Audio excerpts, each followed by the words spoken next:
అబ్బబ్బా! ఏంటి ఈ కూర ఇలా ఉంది? అసలు దీన్ని మనుషులన్న వాళ్ళెవరైనా తింటారా? ఒకప్పుడు బ్రహ్మాండంగా చేసేదానివి.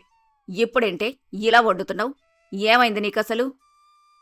బాగానే ఉంది కదత్తయ్య. అయినా మీరే కదా రోజుకి కేవలం 10 నిమిషాలు మాత్రమే గ్యాస్ వాడుకోవాలని చెప్పారు.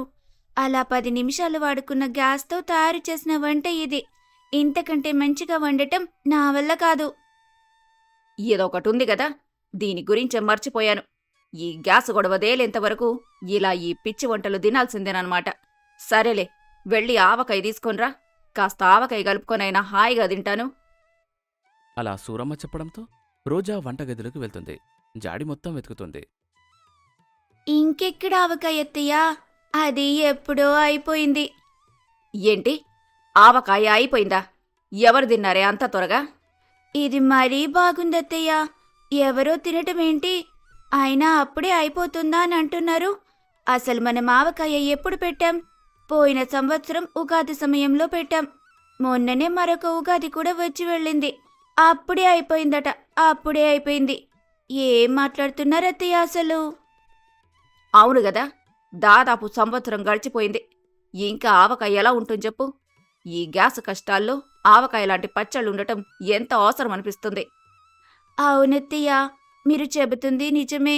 వెంటనే మనం ఆవకాయ పచ్చడి పెట్టుకోవాలి. ఆవకాయ పచ్చడికి మామిడికాయలు ఎంత పుల్లగా ఉంటే అంత బాగుంటాయమ్మా. మంచి మామిడికాయలు మంగమ్మ వద్ద మాత్రమే దొరుకుతాయి. మంగమ్మ తోటలో కాసిన మామిడికాయలతో ఎన్నో ఏళ్ల నుండి ఆవకాయ పెడుతున్నా. వాటి రుచే వేరు. పద, ఇప్పుడే మనం మంగమ్మ దగ్గరికెళ్దాం. అదే ఊరిలో మంగమ్మ అనే మహిళ ఉండేది. ఆ మంగమ్మకు ఒక పెద్ద మామిడి తోట ఉండేది. మంగమ్మ సూరమ్మకి స్నేహితురాలు కూడా కావడంతో ప్రతి ఏడు సూరమ్మ మంగమ్మ వద్ద ఫ్రీగా మామిడికాయల్ని కోసుకునేది. ఈసారి కూడా సూరమ్మ తన కోడలైన రోజాతో కలిసి మంగమ్మ ఇంటికి బయలుదేరింది. ఎప్పటిలాగే ఈసారి కూడా మనం మంగమ్మ దగ్గర ఫ్రీగా మామిడికాయలు తెచ్చుకుందాం రోజా. తెచ్చుకున్న మామిడికాయలతో సంవత్సరం పొడుగున నిలువుండేలా ఆవకాయ పెట్టుకుందాం. ఏది ఏమైనా మీకు మంచి స్నేహితురాలు దొరికిందత్తయ్య. ప్రతి ఏడు ఉచితంగా మీకు మామిడికాయల్ని ఇస్తూ ఉంటుంది. దానికి పొగడ్తలంటే చాలా ఇష్టం. వెళ్ళిన వెంటనే ఓ 4 సార్లు ఒగిడానంటే ముందు వెనుక చూసుకోకుండా 2 మూటల మామిడికాయలు మన చేతిలో పెడుతుంది. పద పద, త్వరగా వెళ్ళి తెచ్చుకుందాం. అలా సూరమ్మ రోజా ఇద్దరూ మంగమ్మ ఇంటి వద్దకు వెళ్తారు. అత్తాకోడలు రావడాన్ని గమనించిన మంగమ్మ ఇలా అనుకుంటుంది. మళ్ళీ వస్తున్నారా? ఏదో ఒక సంవత్సరం పోనీలే అని మామిడికాయలను ఉచితంగా ఇచ్చిన పాపానికి అప్పటి నుండి ఇప్పటిదాకా అత్త కోడలిద్దరూ ఇలా మామిడికాయల కోసం నా మీద దండయాత్రలు చేస్తూనే ఉన్నారు. ఏదో 2-3 మామిడికాయలు తీసుకొని పోతే ఏమో అనుకోవచ్చు. ఏకంగా మాటల్లో పెట్టి 2 నుండి 3 మూటల మామిడికాయలను తీసుకొనిళ్తున్నారు. అసలే ఈసారి మామిడికాయలు చాలా తక్కువగా కాశాయి. లాభాలు కావాలంటే వెంటనే వీళ్ళని వదిలించుకోవాలి. అలా మంగమ్మ తన మనసులో అనుకుంటుంది. ఇంతలో సూరమ్మ మరి రోజా మంగమ్మ వద్దకు వస్తారు. మంగమ్మ, ఓ మంగమ్మ! ఏంటి నన్ను ఎదురుగానే పెట్టుకుని మంగమ్మ మంగమ్మ అని ఎవని పిలుస్తుంది? ఈ మధ్య సూరమ్మకేమైనా కళ్ళు కనిపించడం లేదా? అయ్యో, ఏంటత్తయ్యా? మంగమ్మ గారిని ఎదురుగానే ఉంచుకొని మళ్ళీ ఎవరిని పిలుస్తున్నారు? అరే, ఈవిడ మంగమ్మ కాదు, మంగమ్మ గారి కూతురయ్యుంటుంది. చూడు ఎంత చిన్న పిల్లలాగుందో. నాకు తెలిసిన మంగమ్మ ఇలా ఉండదు. నాకు మంగమ్మకు ఒకే వయసు. ఈవిడ ఎవరో అచ్చం సినిమాల్లో పనిచేసే హీరోయిన్లా ఉంది. అయ్యో అత్తయ్యా, ఈవిడ మన మంగమ్మ గారే. అవును సురమ్మ, నేనే. నీ కళ్ళకేదో దెబ్బ తగిలినట్టుగా ఉంది. అరే మంగమ్మ, నువ్వేనా? ఎంత అందంగా ఉన్నావో తెలుసా? అందరికీ వయసు పెరిగితే రాను రాను నీకు వయసు తగ్గిపోతున్నట్టుంది. దాదాపు 20 ఏళ్లు వెనక్కెళ్ళినట్టున్నావు. ఏం చేస్తున్నావు? ఖచ్చితంగా ఏదో చేస్తూనే ఉండుంటావులే. అదేదో మాకు కూడా చెబితే మేము చేస్తాం గదా. లేదే, నేను మామూలుగానే ఉన్నానే. చాలే ఊరుకో, చాలా అందంగా ఉన్నావు. అయినా ఈ అందం ఎక్కడి నుండి వస్తుందో చెప్పనా? నీ దానగుణం నుండి వస్తుంది. అడిగిన వాళ్లకి కాదనకుండా దానం చేసే గుణం నీది. అందుకే ఇంతలా దగదగ మెరిసిపోతున్నావు. ఏమంటావు రోజా? నేను చెబుతుంది నిజమే గదా? అలా సూరమ్మ మంగమ్మని తెగ పొగడేస్తూ ఉంటుంది. ఓ, అత్తయ్య మంగమ్మ గారిని మెల్లగా బుట్టలోకేసుకుంటున్నారు. ఏదేమైనా బుట్టలోకి వేసుకోవడంలో అత్తయ్య గారికి మించిన వారు ఎవ్వరూ లేరు. అలా రోజా తన మనసులో అనుకుంటూ ఉంటుంది.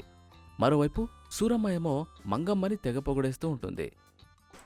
చూస్తుంటే యోగా, ఎక్సర్సైజ్ లాంటి వాటిని చేస్తున్నట్టున్నావు.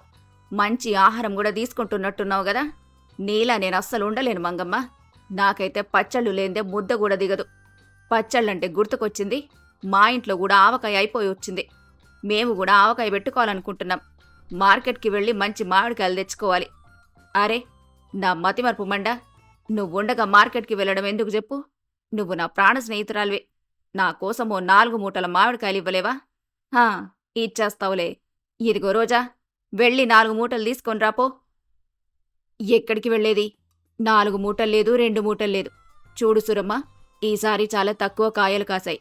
అన్నింటినీ ఎప్పుడో మార్కెట్కి కూడా పంపించేశాను. నీకిచ్చేందుకు నా దగ్గర ఎలాంటి కాయలు మిగల్లేదు. అదేంటి మంగమ్మ అలా అంటున్నావు? ఈ ప్రాణ స్నేహితురాల్ని మర్చిపోయావా? అదిగో అక్కడ చాలా మామిడికాయలు పడున్నాయిగా, వాటిని తీసుకుంటానులే, మరేం పర్లేదు. ఏంటి తీసుకునేది? ఆ మామిడికాయలు నా కుటుంబం కోసం సపరేట్గా దాచిపెట్టినవి. వాటితో మేము పచ్చళ్ళు పెట్టుకోవాలనుకుంటున్నాం. ఈసారి నీకు ఒక్క కాయ కూడా ఇవ్వలేను. ఇక నువ్వు బయలుదేరొచ్చు. అలా మంగమ్మ అనడంతో సూరమ్మకి చాలా కోపం వస్తుంది. చాలు జాల్లే. నువ్వు మామిడికాయలనివ్వకపోతే మేమసలు పచ్చళ్ళు పెట్టుకోలేమా? నువ్వివ్వకపోతే దర్జాగా బజార్కెళ్ళి కొనుక్కుంటాం. మాకేమైనా డబ్బులు తక్కువ అనుకుంటున్నావా? ఇందాక దగదగ మెరిసిపోతున్నావని అన్నాను గదా, ఊరికే జోక్ చేశాన్లే.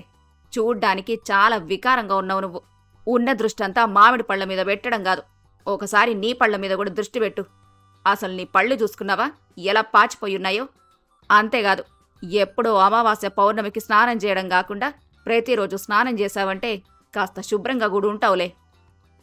ఏంటి సురమ్మ, అసలేం మాట్లాడుతున్నావు? బాగా ఎక్కువగా మాట్లాడుతున్నావు. నాకు గనక కోపం వచ్చిందంటే చూడు. ఏం చేస్తావు? ఏం చేయలేవు. అసలు ఈ సూరమ్మంటే ఏంటో నీకు తెలుసా? సబ్స్క్రైబర్లు, కాస్త ఈ సూరమ్మంటే ఏంటో ఈ మంగమ్మకు చెప్పండి. నేనెంత ధైర్యవంతురాలను ఈ మంగమ్మకు కామెంట్ రూపంలో తెలియజేయండి. ఇదిగో మంగమ్మ, నీ కుటుంబం కోసం చాలా తక్కువ మామిడికాయలను దాచుకుంటున్నట్టున్నావు. వాటితో పచ్చడి పెడితే ఏం సరిపోతుంది? ఎలాగూ నేను చాలా ఎక్కువ పచ్చడి పెట్టబోతున్నా. నీకు కూడా ఓ 2 జాడీలు పంపుతానులే. పద రోజా, అవతల మనకి చాలా పనులున్నాయి. అలా సూరమ్మ మంగమ్మకి మాస్ వార్నింగ్ ఇచ్చి తన కోడల్ని తీసుకుని అక్కడి నుంచి వెళ్ళిపోతుంది. ఏంటత్తయ్యా అంత వైల్డ్గా మారిపోయారు? మొదట్లో మంగమ్మ గారి ఇంటికి వెళ్ళినప్పుడు ఎంత ప్రశాంతంగా మాట్లాడారో, చివర్లో వచ్చేటప్పుడు మాత్రం ఎంత వైల్డ్గా బిహేవ్ చేశారో. మాటలతో పడేస్తే ఓ 2 మూటలు మామిడికాయలు ఎక్కువ వస్తాయిలే అని అనుకున్నాను. కాని చివరికొచ్చేసరికి అర్థమైంది పొగిడిందంతా వేస్ట్ అయిపోయిందని. అందుకే అలా చివర్లో ఒక జలకిచ్చొచ్చాను. ఆమెను భయపెట్టారు, బాగానే ఉంది. మరిప్పుడు మనం ఆవకాయ ఎలా పెట్టాలత్తయ్యా? ప్రతి ఏడు మంగమ్మిచ్చిన మామిడికాయలతోనే ఆవకాయ పెట్టుకున్నాం రోజా. ఇప్పుడు ఈసారి మనం బజార్కి వెళ్లి మామిడికాయలను కొనుక్కోవాల్సిందే. మొదట మనకు చాలా డబ్బు కావాలి. కేవలం మామిడికాయల కోసం మాత్రమే కాదు, ఆవపిండి, ఉప్పు, కారం, నూనె కోసం కూడా మనకి డబ్బులు కావాల్సుంటుంది. పద, మనం నడిచి ఏటీఎంకెళ్దాం. అలా సూరమ్మ మరియు రోజా ఇద్దరూ రఘు వద్దకు వెళ్తారు. ఏంట్రా అచ్చం చిరంజీవిలా ఉన్నావు? ఊరుకోండత్తయ్యా, ఆయన చిరంజీవిలా కాదు, నాకెందుకో మహేష్ బాబులా కనిపిస్తున్నారు. ఎంత కావాలి? అదేంట్రా అలా అడుగుతున్నావు? మరి ఎలా అడగాలి? ఎప్పుడూ లేనిది హఠాత్తుగా నా వద్దకొచ్చి నన్ను ఇంతలా పొగుడుతున్నారంటే ఖచ్చితంగా మీకు షాపింగ్కి డబ్బు కావాల్సి ఉంటుంది. ఎంత కావాలో చెప్పారంటే బావుంటుంది. అనవసరంగా నన్ను మునగ చెట్టు ఎక్కించి అక్కడే వదిలేసి వెళ్ళిపోతారు. ఆ తర్వాత నేను ఆ మునగ చెట్టు దిగలేక అక్కడి నుంచి దూకలేక సతమతం అవ్వాలి. ఏదేమైనా నువ్వు చాలా తెలివైన వాడివిరా. నా తెలివంతా నీకే వచ్చింది. ఏం లేదురా, ఇంట్లో ఆవకాయ అయిపోయింది. అందుకే కొత్తగా ఆవకాయ పెట్టుకోవాలని కాస్త డబ్బుంటే అడుగుదామని వచ్చాం. ఇదిగో ఈ 100 రూపాయలు తీసుకోమ్మా. ఇదిగో రోజా, నువ్వు కూడా ఈ 100 రూపాయలు తీసుకో. నా వద్ద ఓ 50 రూపాయలుండాలి. రోజా, వెంటనే నేను దాచిపెట్టుకున్న 50 రూపాయలు తీసుకొనిరా. ఈ 100కు కలిపి వీడికే ఇచ్చేస్తా. లేకపోతే ఏంట్రా, నేను ఆవకాయ పెట్టాలనుకుంటున్నా. నువ్విలా 100 రూపాయలిస్తే ఏం సరిపోతుంది? కనీసం ఒక 5,000 రూపాయలైనా కావాలి. ఈ మధ్య నూనె ధర కూడా బాగా పెరిగింది. అలాగే కొత్త జాడీలు కూడా కొనుక్కోవాలి. వీటన్నింటికీ 5,000 రూపాయలు అవుతుంది. ఏంటి 5,000 కావాలా? నా వద్ద అంత డబ్బు లేదు. వచ్చిన శాలరీ అంతా ఈఎంఐలకు అయిపోతుంది. నా వద్ద అంత డబ్బు లేదు. కావాలంటే ఇంకో 200 ఇస్తానంతే. అంతకుమించి నన్నేమీ అడక్కండి. మేము కూడా మిమ్మల్ని ఏమీ అడగం. అలాగే ఆవకాయ పచ్చడి పెట్టిన తర్వాత మీరు కూడా అస్సలు పచ్చడిని అడగకండి. పదండి అత్తయ్య వెళ్దాం. ఇలాంటి పిసినారిని డబ్బు అడిగితే ఒక్క రూపాయి కూడా రాదు మనకి. అలా రోజా మరియు సూరమ్మ అక్కడి నుండి పక్కకు వచ్చేస్తారు. ఇప్పుడు ఏం చేద్దాం అత్తయ్య? ఆయన కూడా మనకు సరిగ్గా డబ్బు ఇవ్వలేదు. నా దగ్గర 1000 రూపాయలున్నాయి. పద, మార్కెట్కి వెళ్ళి బాగా బేరాలాడి 1000 రూపాయలకు అన్నీ తెచ్చేసుకుందాం. అంతేనంటారా అత్తయ్య? అంతే.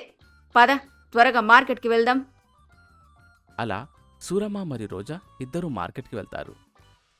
రోజా, మనమేమైనా సినిమా షూటింగ్కి వెళ్తున్నామా? అయ్యో లేదత్తయ్య, మనం మామిడికాయలు కొనుక్కోవడానికి మార్కెట్కి వెళ్తున్నాం. అది తెలుసు కదా. మరేంటి అంతలా తయారైపోయావు? ఏదో సినిమా షూటింగ్కి వెళ్లే హీరోయిన్లలా తయారయ్యావు. మెడలో ఆ నెక్లెస్ ఏంటే?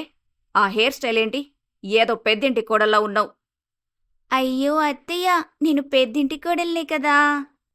అని ఊర్లో అందరికి తెలియాల్సిన పనేం లేదులే. అసలే మనం మార్కెట్కొచ్చాం. ఇక్కడ కూరగాయలు అమ్మేవాళ్లు చాలా తెలివైనవారు. ముఖాలను చూసి రేట్లు మారుస్తుంటారు. నువ్విలా దగదగ మెరిసిపోతూ హీరోయిన్ల మార్కెట్కొచ్చావంటే 5 రూపాయలు విలువ చేసే మామిడికాయను 100 రూపాయలు పెట్టి అమ్ముతారు. వెంటనే ఆ నెక్లెస్ తీసి బ్యాగులో పెట్టు. జుట్టు మొత్తం జరిపేయి. వీలైతే బట్టలు కూడా జీంచేసుకో. అడుక్కునే వాళ్లలా కనిపించావంటే ఓ 4 మామిడికాయలు ఎక్కువ ఇస్తారు. అలా సూరమ్మ మరియు రోజా ఇద్దరూ బాగా పేదవాళ్లలా తయారై మార్కెట్లోకి వెళ్తారు. ముందుగా ఒక వ్యక్తి వద్దకు వెళ్తారు. అతను మామిడికాయలు అమ్ముతూ ఉంటాడు. మామిడికాయలు ఎంత తాజాగా ఉన్నాయో. అవునమ్మా, చాలా తాజాగా ఉన్నాయి. ఇప్పుడే వీటిని తోట నుండి తీసుకుని వస్తున్నాం. చెప్పండి, మీకు ఎన్ని కిలోలు కావాలి? ఒక 5 కిలోలు కావాలి. 50 రూపాయలకి ఇచ్చేస్తావా? ఏంటి, 5 కిలోలు 50 రూపాయలకు కావాలా? ఏంటమ్మా, ఎక్కడి నుంచి వస్తున్నారు? కొంపదీసి పిచ్చాసుపత్రి నుండి తప్పించుకుని గాని వస్తున్నారా ఏంటి? అదేంటి అలా అంటున్నావు? మమ్మల్ని చూస్తే నీకు పిచ్చివాళ్లలా కనిపిస్తున్నామా ఏంటి? మరి లేకపోతే ఏంటమ్మా, ఏమనుకుంటున్నారు మీరు అసలు? 50 రూపాయలకు 5 కిలోల మామిడికాయలు కావాలా? చాలే అమ్మా, ముందుక్కడి నుంచి వెళ్ళండి. నువ్వివ్వకపోతే పక్క దుకాణానికెళ్ళి కొనుక్కుంటాంలే. ఈ మార్కెట్లో ఏదో నువ్వొక్కడివే మామిడికాయలు అమ్ముతున్నట్టు మాట్లాడుతున్నావుగా అంటూ సూరమ్మ మరియు రోజా పక్కనే ఉన్న మరొక దుకాణానికి వెళ్తారు. ఆ దుకాణంలో ఒక స్త్రీ కూర్చొని ఉంటుంది. రెండమ్మో రండి. ఏం కావాలి? మామిడికాయలు కావాలా, లేదా ముక్కలుగా కోసిన మామిడికాయలు కావాలా? ఏది కావాలన్నా మా దుకాణంలో దొరుకుతాయి. పర్వాలేదే, మామిడికాయల్ని ముక్కలుగా కోసి కూడా అమ్ముతున్నావు. ఇదిగో 5 కిలోల మామిడికాయ ముక్కలివ్వు. ఇదిగో ఈ 60 రూపాయలు తీసుకో. ఏంది 60 రూపాయలా? ఏం మాట్లాడుతున్నారమ్మా మీరు అసలు? కేజీ మంచి మామిడికాయల ధర 200 రూపాయలు. ఈ మార్కెట్లో ఎక్కడ వెతికినా మీకు ఈ ధరకే దొరుకుతుంది. 60 రూపాయలకు ఇదిగోండి ఈ టెంకనిస్తాను. అలా ఆ స్త్రీ సూరమ్మ చేతిలో మామిడి టెంకని పెడుతుంది. అత్తయ్య, మనమిచ్చే డబ్బులకు కేవలం టెంక మాత్రమే వచ్చేలా ఉంది. ఇక్కడే ఉంటే ఈవిడ మనల్ని కొట్టేలా ఉంది. పదండి, ముందు మనం ఇంటికి వెళ్ళిపోదాం.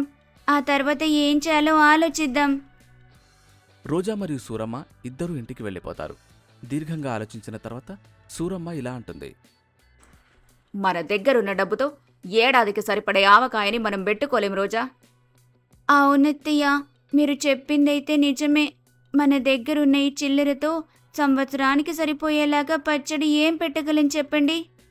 అందుకే నాకొక ఆలోచన వచ్చింది. ఇదిగో కాస్త దగ్గరికిరా, చెబుతా. ఏంటత్తయ్య అది? మా నూరి చుట్టూ చాలా మామిడికాయ తోటలున్నాయి. ఏదో ఒక మామిడి తోటలోకి దూరి కాయల్ని దొంగతనం చేసేద్దాం. ఆ తర్వాత వాటితో చక్కగా పచ్చడి పెట్టుకుందాం. అమ్మో, దొంగతనమా? ఏంటే మైకు మింగినట్టు అలా అరుస్తున్నావు? అవును, దొంగతనమే. మనమేమైనా కావాలని చేస్తున్నామా? ఏదో పచ్చడి పెట్టుకోవడానికి చేస్తున్నాం అంతే. అయినా చూసావు కదా గ్యాస్ కష్టాలు ఎలా ఉన్నాయో. ఈ కష్టకాలంలో మనల్ని ఆదుకునేది పచ్చళ్ళు మాత్రమే. అలాంటి పచ్చళ్ల కోసం ఏం చేస్తా తప్పులేదు. పద, ఇప్పుడే మనం తోటలోకి వెళ్దాం. అలా సూరమ్మ మరియు రోజా ఇద్దరూ తమ ఊర్లో ఉన్న ఒక మామిడి తోటలోకి వెళ్తారు. తోట ఎంత బాగుందో కదత్తయ్య. మనం వచ్చింది తోట చూడ్డానికి కాదే, మామిడికాయల్ని దొంగతనం చేయడానికి. మంచి మంచి కాయలన్నీ కోసి ఇదిగో ఈ సంచిలోకి. అలాగే అత్తయ్య, మంచి మామిడికాయలన్నింటినీ కోసి మీరు చెప్పినట్టుగా ఇదే సంచిలోకి వేసేస్తాను. అలా రోజా ఒక్కో మామిడికాయ వద్దకు వెళ్ళి ఆ మామిడికాయని కోసి రుచి చూస్తూ ఉంటుంది. ఓసై, ఏం చేస్తున్నావే? మీరే కదత్తయ్య మంచి మామిడికాయల్ని కొయ్యమన్నారు. కాయలు బాగున్నాయో లేవో తెలుసుకోవడానికి అన్నింటినీ తిని చూస్తున్నాను. అయ్యయ్యో, ఏంటి దేవుడా నాకు ఇలాంటి కోడల్నిచ్చావు? ఎవరైనా ఎంగిల్ చేసిన కాయలతో పచ్చడి పెడతారా? ఇదిగో చూడు, గ్రీన్గా కనబడిన ప్రతి కాయని కోసి ఇందులోకేసేయ్. ఇదిగో నేనిక్కడే ఉంటాను, ఎవ్వరు రాకుండా చూస్తుంటా. కాస్త అటువైపుగా వెళ్ళు, అక్కడైతే ఎవ్వరుండరు. నువ్వెళ్ళి ఆకుపచ్చలో కనిపించిన ప్రతి కాయని కోసి ఈ సంచిలోకి వేసుకొని తీసుకొనిరా. అలా సూరమ్మ చెప్పడంతో రోజా అక్కడి నుండి కొంత దూరం వెళ్తుంది. మరోవైపు తోటగేటు వద్ద సూరమ్మ నిలబడి అటువైపుగా ఎవరూ రాకుండా చూసుకుంటూ ఉంటుంది. అలా కొంత సమయం తర్వాత రోజా ఒక పెద్ద మూటని మూసుకుని వస్తుంది. అత్తయ్య, మీరు చెప్పినట్టుగానే చేశాను. మూట నిండా కాయలున్నాయి. ఇప్పుడేం చేద్దాం? ఇంకేం చేస్తాం? పద పద, వెంటనే ఇంటికెళ్ళిపోదాం. అలా రోజా మరియు సూరమ్మ ఇద్దరు ఇంటికి వెళ్ళిపోతారు. సూరమ్మ ఆనందానికి హద్దే ఉండదు. ఎంత హాయిగా ఉందో! అసలు 7 పచ్చడి పెట్టుకోగలనా అని ఎంతగా బాధపడ్డానో తెలుసా? సరేలే, ముందు ఈ మూట విప్పి కాయల్ని శుభ్రం చేద్దాం పదా. అలా సూరమ్మ మూట విప్పుతుంది. మూటలో ఉన్న కాయల్ని చూసి ఆశ్చర్యపోతుంది. ఒసై, ఏంటే ఇది? ఏంటత్తయ్య, ఏమైంది? మామిడికాయల్ని కోసుకొని రమ్మంటే జామకాయల్ని కోసుకొచ్చావేంటి? ఇవన్నీ జామకాయలే తల్లి. అరే అవునే, ఏంటో అత్తయ్య, కంగారులో ఏం కోస్తున్నానో చూసుకునే లేదు. అటువైపుగా వెళ్ళానా, అక్కడన్నీ ఈ కాయలే ఉన్నాయి. మీరే కదా గ్రీన్గా ఉన్న కాయల్ని కోసుకోమన్నారు. మామిడికాయల్లో ఏదో రకం అనుకుని చూసుకోకుండా కోసేశానత్తయ్య. మా తల్లే, నీకు మామిడికాయకు జామకాయకు తేడా తెలీదా? నీ బుర్రని తీసుకెళ్ళి మ్యూజియంలో పెట్టాలనిపిస్తుంది. పడిన కష్టమంతా వేస్ట్ చేసేశావు. ఇప్పుడు ఏం చేద్దాం అత్తయ్య? వంటింట్లోకెళ్ళి ఉప్పు కారం తీసుకొనిరా. ఈ జామకాయల్ని ఉప్పు కారంతో తిని ఆ తర్వాత ఏం చేయాలో ఆలోచిద్దాం. అలా సూరమ్మ మరియు రోజా ఇద్దరూ ఆ జామకాయల్ని తింటారు. ఇదిగో రోజా, ఇదే మనం చేయబోయే ఆఖరి ప్రయత్నం. ఈ ప్రయత్నం గనక ఫెయిల్ అయిందనుకో, ఇక అంతే. ఈ సంవత్సరానికి ఆవకాయ లేదని ఊరుకోవడమే. అయితే ఇప్పుడు ఏం చేద్దాం అత్తయ్య? మళ్ళీ దొంగతనానికి వెళ్ళడమే. పద, ఈసారి మరొక తోటలోకెళ్దాం. అలా రోజా మరియు సూరమ్మ ఇద్దరూ మరొక తోటలోకి వెళ్తారు. ఆ తోటలో ఒక వ్యక్తి ఉంటాడు. అతని పేరు రంగారావు. వృద్ధుడైన రంగారావు ఆ తోటను జాగ్రత్తగా చూసుకుంటూ ఉంటాడు. అతనే ఆ తోటకి యజమాని. ఏంటి సూరమ్మ ఇలా వచ్చావు? ఓ రంగారావు గారు, మీరిక్కడే ఉన్నారా? ఎన్నేళ్లయిందండి మిమ్మల్ని చూసి? అవునమ్మా, చాలా రోజులే అయింది. ఏంటి ఇటువైపుకి వచ్చారు? అది నా కోడలు. ఈ మధ్యే కొత్త యూట్యూబ్ ఛానల్ ఓపెన్ చేసింది. ఏవేవో వీడియోలు తీసి పెడుతుంటుంది. వేసవికాలం వచ్చింది కదా, మామిడి తోటని వీడియో తీసి పెడతానని సబ్స్క్రైబర్లకు మాటిచ్చిందట. సబ్స్క్రైబర్లకు మాటిస్తే వెంటనే వీడియో చేయాలి కదా, అందుకే ఈ తోటలోకొచ్చాం. మీరు అనుమతిస్తే వీడియో తీసుకుంటాం. ఎందుకు అనుమతి అని చెప్పండి. మనమంతా ఒక ఊరికి చెందిన వాళ్ళం. మన ఇంటి కోడలి పిల్ల మన ఊరి అందాల్ని అందరికీ వీడియో తీసి చూపిస్తుందంటే ఎందుకు వద్దంటారని చెప్పండి. వెళ్ళండి, వెళ్ళి మీకు కావలసినన్ని వీడియోలు తీసుకోండి. అలా రంగారావు సూరమ్మతో చెప్తాడు. రంగారావు తోట గేటు వద్ద నిలబడి ఉంటాడు. సూరమ్మ మరి రోజా ఇద్దరూ తోటలోపలికి వెళ్తారు.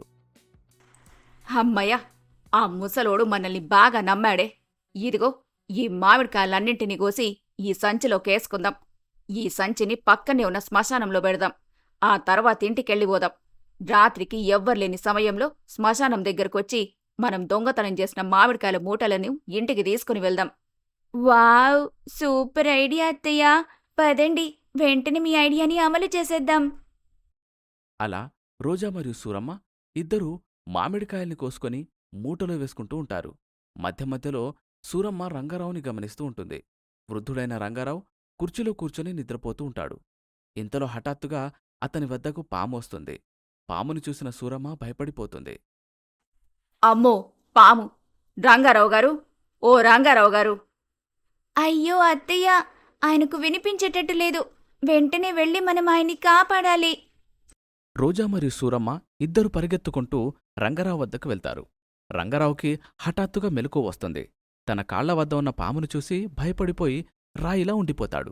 రోజా వెంటనే పాముని చేత్తో పట్టుకుని దూరంగా విసిరేస్తుంది. అమ్మో! పామునలా పట్టుకుని ఎలా విసిరేశావే? ఏమో అత్తయ్య, నాకు కూడా తెలీదు. ఈ తాతయ్య గారిని కాపాడాలన్న ఆలోచనతో ఆ పాముని ఎలా పట్టుకున్నానో కూడా నాకు తెలీదు. ధన్యవాదాలమ్మా, చాలా ధన్యవాదాలు. నువ్వు నా ప్రాణాల్ని కాపాడావు. నువ్వే కనుక లేకపోయి ఉంటే నేనేమయ్యేవాడో ఏమో. నా ప్రాణాలు పోయేవి. అయ్యో, పర్లేదు తాతయ్య గారు. ఏంటి ఈ మూట? అది మరి అదేంటంటే, ఈ మూట ఏంటో మాకు తెలీదండి. అక్కడుంటే ఇక్కడికి తీసుకొనొచ్చాం. చూస్తే ఇందులో మామిడికాయలున్నాయి.